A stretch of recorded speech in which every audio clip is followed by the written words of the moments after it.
Amber C. Strong of CBN News and the Brody File here in Cleveland in front of beautiful Lake Erie ahead of this year's Republican National Convention, bringing you 1, 2, 3 reasons why Cleveland rocks. Cleveland rocks! Cleveland rocks! Cleveland rocks, but you knew that already. Here at the Brody File, we like to think outside the box and talk about Cleveland relics other than the Rock and Roll Hall of Fame and the city's love relationship with LeBron.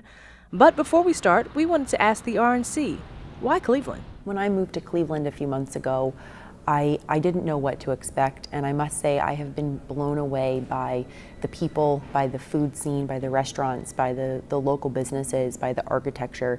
I think this city has so much to offer, and I think that this is going to be really an incredible moment for this city. But like any good journalist, we had to find out for ourselves, so we went digging and brought you 1, 2, 3 things you probably didn't know about Cleveland. Number 1, Cleveland has some strong political roots.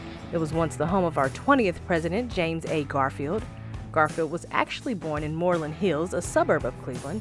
In 1885, 4 years after his assassination, they began work on the memorial, which includes this 180-foot-tall statue of Garfield. The entire exhibit contains stained glass windows and pays homage to Romanesque, Gothic, and Byzantine architecture.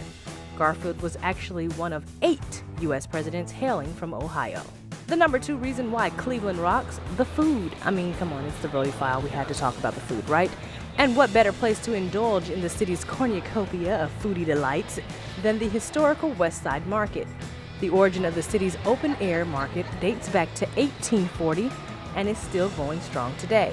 With more than 100 vendors, visitors can indulge on everything from Mediterranean cuisine to fresh fish and seafood. And finally, reason number 3 Cleveland rocks, The House from A Christmas Story.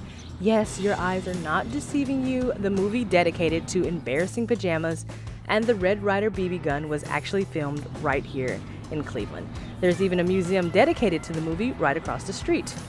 As a Hoosier, I am a bit saddened that a movie that was supposed to take place in Indiana was actually shot in Cleveland and Canada, but I digress. A Christmas Story house is a nostalgic attraction where you can even take home a leg lamp or 2. Just don't lick any light poles. So there you have it. 1, 2, 3 reasons why Cleveland rocks. If you want to keep up with all of the latest events happening right here at the Republican National Convention, keep up with CBN News on Instagram, Facebook, and Twitter for the latest news and fun stuff like this happening all next week. I'm Amber C. Strong for the Brody File and CBN News.